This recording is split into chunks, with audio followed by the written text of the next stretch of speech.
भविष्यावर बोलू काही या कार्यक्रमात संपदा सगळ्यांचं स्वागत करते आणि राशी चक्रकार शरदजी उपाध्ये यांचंही मनापासून स्वागत करते।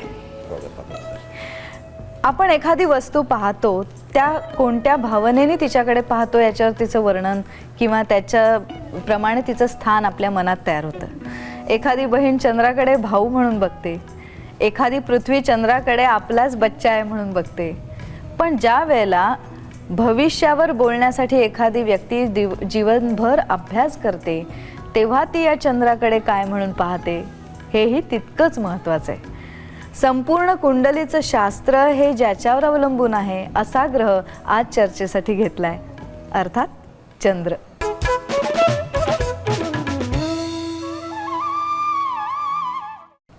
म्हणून पहिला प्रश्न शरदजी मी असा विचारेन की चंद्र हा रवीपेक्षा तेजस्वी आहे का नाही, स्वयंप्रकाशित आहे का नाही, या प्रश्नापेक्षाही पहिला प्रश्न की हे शास्त्र चंद्रावर आधारित का? तू म्हणतेस ते बरोबर आहे। चंद्रावरूनच मुहूर्त बघतात, चंद्रावरूनच राशी भविष्य बघतात, 7:30 चंद्रालाच लागते। या सगळ्याला कारण काय? तर हा मायेचा सगळा खेळ आहे ना। रवी म्हणजे ब्रह्म, चंद्र म्हणजे माया। जन्माला येण्याचं प्रयोजन काय आहे? अंतेमती सागती। देह ठेवला तेव्हा ज्या वासना होत्या त्याप्रमाणे जन्म। अजामिळ एवढा पापी होता पण मुलाचं नाव नारायण ठेवलं आणि नेमकं मरतेवेळी नारायणा नारायणा हाक मारत होता, तो मुलगा आला नाही। विष्णुदूत आले न्यायला। यमदूत आधीच येऊन ठेपले, जो जन्मभर पाप केलेला माणूस आणि तुम्ही याला काय विष्णू रोगी नेत आहे? आमच्या स्वामींचं नाव मरतेवेळी त्याने घेतलं आहे, तर तुम्ही बाजूला हटा नाही तर आम्ही तुम्हाला मारू। यमदूतांना पिटाळून लावलं तरी यमदूत म्हणाले, अहो त्याने मुलाला हाक मारली, विष्णूंचं स्मरण नाही केलं आहे। काही असो, नारायण नाव घेतलं आहे, मग नामस्मरणाला किती महत्त्व आहे। मग काही लोकांनी तर असं ठरवलं, चला चांगला पॉईंट मिळाला, मरतेवेळी नारायण म्हणायचं, आत्ता काही करायला हरकत नाही। एवढं सोपं नाही मरतेवेळी ते नाव येणं। मूळ मुद्दा असे आम्ही पूर्वजन्मी देह ठेवला, काय अवस्थेत ठेवला तोच स्वभाव नेमका आपल्या राशीप्रमाणे येतो। म्हणजे आमचा जन्म ज्या राशीत होतो त्या राशीच्या वासना पूर्वजन्मीच्या आमच्या असतात आणि मग त्या पूर्वकर्मानुसारच सगळे खेळ असल्यामुळे महादशा नावाचा एक प्रकार तो ऐकला असशील। रवीपासून ते शुक्रापर्यंत दशाक्रम दिला आहे आणि त्या दशा तुम्हाला चंद्र कुठल्या राशीत आहे त्याप्रमाणे येतात नक्षत्रात। मग चंद्र म्हणजे वासना। मग समजा एखाद्या मुलाचं आणि मुलीचं लग्न झालं आहे, ज्या संसाराला सुरुवात केली आहे, खूप छान मजेत हिल स्टेशनला कुठेतरी गेलेत आणि पडले दोघांना, मृत्यू झाला। रोमॅन्टिक मूडमध्ये ते दोघे गेलेत, जन्म शुक्राच्या दशेत येतो आणि कळत ते एवढीशी मुलगी आरशासमोर राहून लिपस्टिक लावते, नटते, गजरा घालते। एवढ्या लहान मुलीला सेन्स कुठून आला? त्या लहान मुलीच्या ठिकाणी ज्याला पूर्वजन्मीची नूतन लग्न झालेली मुलगी दिसते तो ज्योतिषी। असं ग्रहमान काय येतं? ते पूर्वकर्मानुसार येतं। पण रवी जसा आत्म्याचा कारक, the sun is the very character which is at the root of our being, मुळाशी आमचं अस्तित्व आहे आणि म्हणून आपल्याला आत्म्यावर प्रेम करायला सांगितलं आहे। देह हा विनाशी आहे, देह जर आत्मा सोडून गेला तर कुचतो, देहाला वास येतो, देहाला पुरतात, जाळतात। पण आतलं तत्व किती तेजस्वी आहे। मग आत्मिक तत्वावर प्रेम करा, ज्यांचं त्याच्यावर प्रेम आहे ना त्या माणसांचं जीवन फार छान होतं। वंदनामध्ये माझी प्रस्तावना आहे 4 ओळींची, त्यात मी हा भाग हृदयाच्या गाभ्यातून उमललेलं प्रेम पाहिजे। पण ते शरीरावर अवलंबूनच नसतं, तो चंद्र। चंद्र मनाचा कारक आहे। मनैव मनुष्याणाम कारणम बंध मोक्षयो, मनाच्या सगळ्या विकारांमुळे पुन्हा पुन्हा बंध मोक्ष येतात। मग आमच्या संस्कृतीत किती छान सांगितलं आहे की तुम्ही आधी तुमचा विद्यार्थ्यांचा सगळा धर्म सांभाळा, गृहस्थाश्रम करा, पुण्य मिळतं, मग वानप्रस्थाश्रमात जा। वानप्रस्थाश्रमात का जायचं? संसार विसरायचा, ही माझी मुलं आहेत, बाळ आहेत मग, आणि शेवटी तो संन्यासाश्रम, निर्विकार, निर्विकल्प, निर्विषय असं चित्त। आणि मग त्या ठिकाणी जी छान अवस्था येते आत्मसाक्षात्काराची, तो आमचा धर्म सांगतो। चंद्र म्हणजे पूर्वजन्मीच्या वासना आणि त्यात जर नसतील तर पण जन्मालाच येणार नाही। मग तुम्ही वासना घेऊन जन्माला आलात की सगळी कुंडलीत घरं दाखवली आहेत ना तशी सगळं भोगावं लागतं। पुनरपि जननम पुनरपि मरणम पुनरपि जननी जठरे शयनम। म्हणूनच आपले मराठी मास सुद्धा हे चंद्रावर आधारित आहेत. चंद्र कुंडलीमध्ये चंद्र ज्या स्थानी आहे असं म्हटलं जातं, त्याचा अर्थ काय? ही 12 घरं आहेत ना, ते क्रांतिवृत्ताचे 360 अंश आहेत. सूर्याभोवती पृथ्वी ज्या मार्गाने फिरते त्याला क्रांतिवृत्त म्हणतात. मग त्याचे 30-30 अंश करून एक राशी केली आहे आणि ती एक एक राशी ज्याला पूर्व क्षितिजावर येते. मग पहिलं स्थान म्हणजे पूर्व क्षितिज, त्याच्याबरोबर समोर पश्चिम क्षितिज 7वं स्थान. मग त्याच्यानंतर ते 4थं स्थान म्हणजे पाताळातलं, मध्यरात्री सूर्य कुठे असतो तिथलं, रात्री 12 ते 2. आणि समोर ते दशमस्थान म्हणजे माध्यान्नीचं. रामप्रभू जन्माला आली ती वेळ दशमस्थानाची, श्रीकृष्ण जन्माला आले ती वेळ 4th स्थानाची. हे असं सगळं दिशांचा जसा बोध होतो तसा वेळेचा पण होतो. पूर्व क्षितिज म्हणजे पहिलं स्थान. मग 2-2 तासांनी सूर्योदय जसा जसा पुढे पुढे जातो ना, तशी अँटी क्लॉकवाईज घरं अशी मोजत जायचं आपण. ह्याला स्थानं म्हणतात. आपण केव्हा तरी या मालिकेत जेव्हा 12 स्थानावर बोलू ना, तर एक कुंडलीचं डेमॉन्स्ट्रेशन मी देईन तुला, मग जास्त कळेल. आता चंद्र हा ग्रह आणि याची शीतलता हे एखाद्या व्यक्तीला कसं कुंडलीवर अनुषंगून? चंद्राची शीतलता तुम्हाला डोळ्याला दिसते. ह्याला तुम्हाला असं वाटेल की चंद्र शीतल आहे, पण तो पृथ्वीपासून खूप जवळ आहे. 2,38,857 मैल हे त्याचं अंतर आहे आणि सूर्य 9,30,03,000. तर शीतलता म्हणतेस तू, ही शीतलता ही केवळ तो सूर्यास्तानंतर आम्हाला जो चंद्र दिसतो त्या आकाशात सूर्यच नाही, तर ज्या वेळेला विद्वानाचा प्रवेश होतो सभेमध्ये, त्याला बाकीचे कसे नृत्य होतं, तसं सूर्योदय झाला की तारे निष्प्रभ होतात, चंद्र निष्प्रभ होतो. पण आम्हाला रात्रीच्या अंधारात तो दिसतो. त्या दृष्टीने पाहिलं डोळ्याला तो शीतल आहे. पण जे ॲस्ट्रॉनॉट जाऊन आलेले आहेत त्यांनी जे वर्णनं केली त्याची, हे सगळं बघता एका कवीने लिहिलेलं मला चारोळी आठवते. तो म्हणला, एकदा नील आर्मस्ट्रॉंग पुण्यात आला आणि रिक्षात बसल्यावर तो म्हणला, याच्यापेक्षा चंद्रावरचे खड्डे बरे होते, असं त्याने उत्तर दिलं होतं. तिथेही वातावरण तसं आहे. आम्हाला डोळ्याला दिसतो तेवढ्यापुरतं नाही, तिकडचं टेम्परेचर, गुरुत्वाकर्षण सगळं वेगळं वेगळंच आहे. आपण कवी कल्पना करून ते छान असं म्हणू शकतो. चंद्र हा ग्रह एखाद्या व्यक्तीवर कसा परिणाम करतो? जसं तुम्ही सूर्याचं उदाहरण दिलं, तसं चंद्र हे विशिष्ट राशीच्या व्यक्तीवर कसा परिणाम? चंद्र हा उपग्रह आहे, तो सूर्यमालिकेतला स्वतंत्र ग्रह नाही.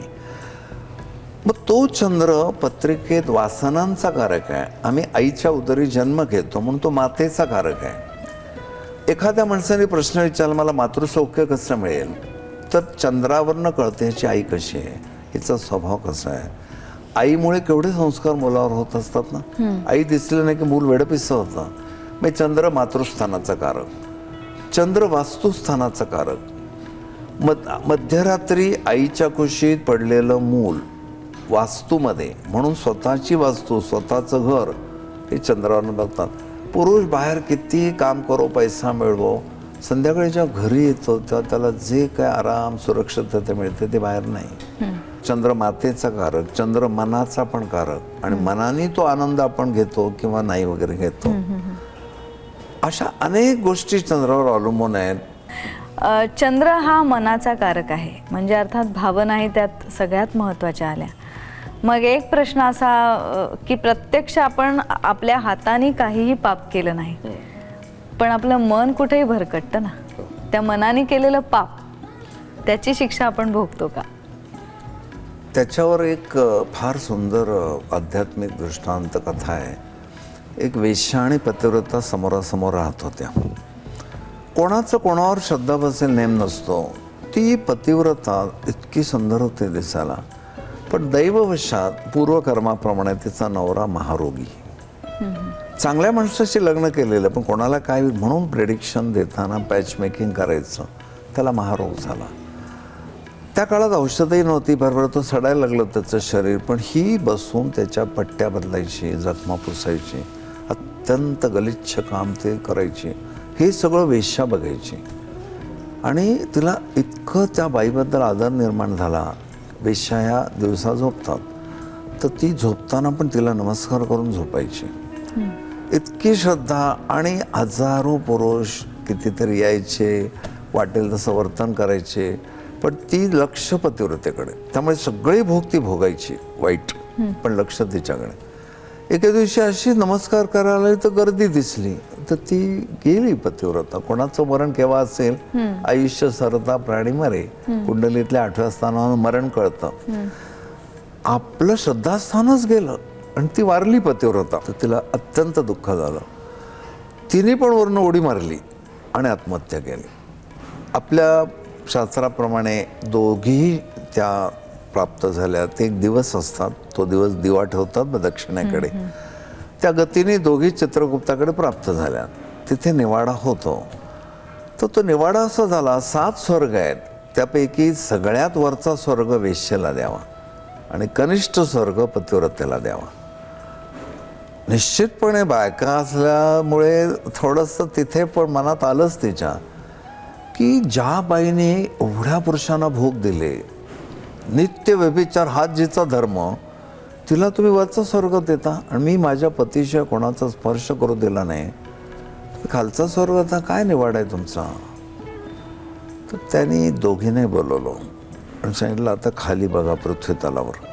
दोघींनी बघितल्यावर त्यांना आपल्या देहाची चिमूटभर राख झालेली दिसली. म्हणजे तू जे वर्णन करतेस ना, हिचा देह भोगला आणि मी देहाला कोणाला हात लावू दिला आणि देहाचं पावित्र्याच्या गोष्टी करतेस तू. आता काय आणलंय तुम्ही? वासनेचा कोश आणलाय, जो चंद्राच्या अंमलाखाली असतो. या वासना कोशात आम्हाला असं दिसतंय, ही वेश्या सतत पतिव्रतेचं चिंतन करायची. देहाने तिला भोग प्राप्त झाले, तिने भोगले, पण ती देहात गुंतली नाही. तिच्याकडे जो माणूस आला त्याच्यावर तिने कुठेही एन्जॉयमेंट केली नाही. पण तिचं मन त्याही काळात तुझ्या कायम तिच्या मनात पतिव्रताच वास करून होती, म्हणून खरी पतिव्रता ती. आणि महारूप झालेल्या नवऱ्याची सेवा करता करता तुझं लक्ष तिच्या माडीकडे असायचं. किती गुलजार पुरुष येतात तिच्याकडे, सुंदर सुंदर, आणि तू कितीतरी पुरुषात मेंटली इन्व्हॉल्व्ह झाली होतीस. खरी वेश्या तू आहेस. कारण का, तू एवढ्या पुरुषांबरोबर मानसिक व्यभिचार केलास. नशीब समज आम्ही तुम्हाला खालचा स्वर्ग देतोय. ह्या दृष्टांतावरून आपल्याला कळतं की मेल्यानंतर आम्ही वासनाच घेऊन जातो.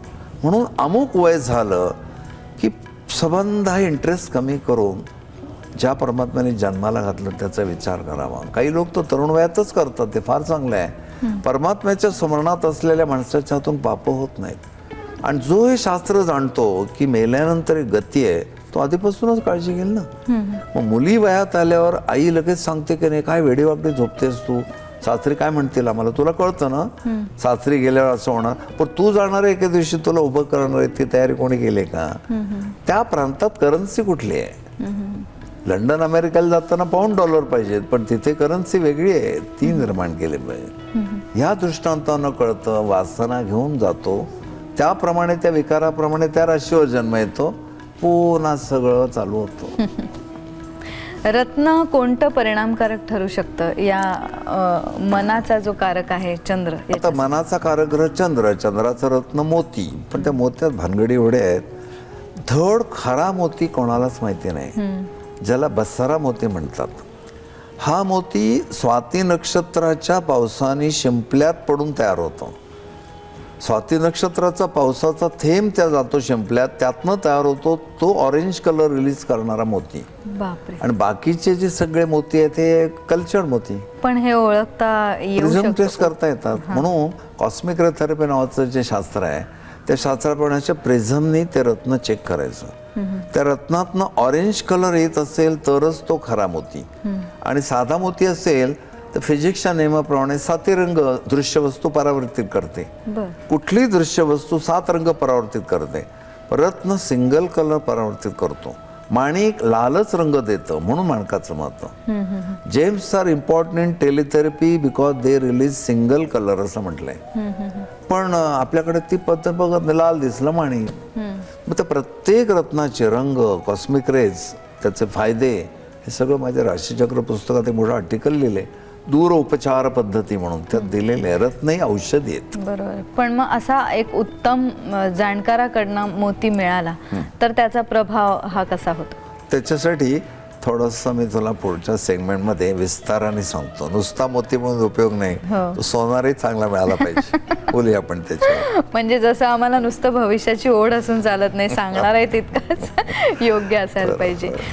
या ग्रहानंतर या ग्रहाचा परिणाम कोणत्या राशीवर जास्त आपल्याला दिसतो? की असा तुम्ही म्हणता तसा स्वाती नक्षत्राचा थेंब पडून तयार झालेला मोती जर आपल्याला सुदैवाने सापडला तर तो किती परिणामकारक ठरतो? तो मोती तुम्ही टेस्ट करायचा प्रिझममधनं.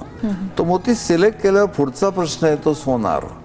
सोनाराने कुठला भाग स्पर्शित करायचा, त्याचा एक अपेक्स असतो. त्या अपेक्समधनं रेडिएशन येतात. तो अपेक्स खाली टच करायचा आणि मोती हा चांदीमध्येच रिझल्ट चांगला देतो. विलक्षण सुंदर रत्न आहे, शांतपणा आणतं. बायकांचं भाग्य रत्न आहे. विशेषतः प्रसूती झाली आहे ज्यांची, त्यांना हे रक्तस्राव वगैरे झालेला असतो, तो मोती फार लवकर भरून काढतो. आणि बायकांच्या सगळ्या मासिक धर्माच्या विकारांवर मौक्तिक अमृतवल्ली आहे मोती. मौक्तिक भस्म बघ, त्याच्यावरच्या लिटरेचरमध्ये हे लिहिलेलं आहे. चंद्र या ग्रहाला धरून आणखीन एक मनात प्रश्न आहे की हा समूहाचा ग्रह आहे असं म्हणतात. म्हणजे आपल्या लोकप्रियतेशी त्याचा संबंध आहे, प्रसिद्धीशी आहे, कीर्तीशी आहे. तो कसा आहे ते सांगा. लोकप्रियता ही चंद्राच्या अंमलाखाली येते आणि फेम, कीर्ती ही रवीच्या अंमलाखाली येते. मोठमोठे साधू संत सत्पुरुष यांच्याबद्दल आपल्याला आदर आहे. ते कीर्तिमान झाले. विवेकानंद कीर्तिमान झाले.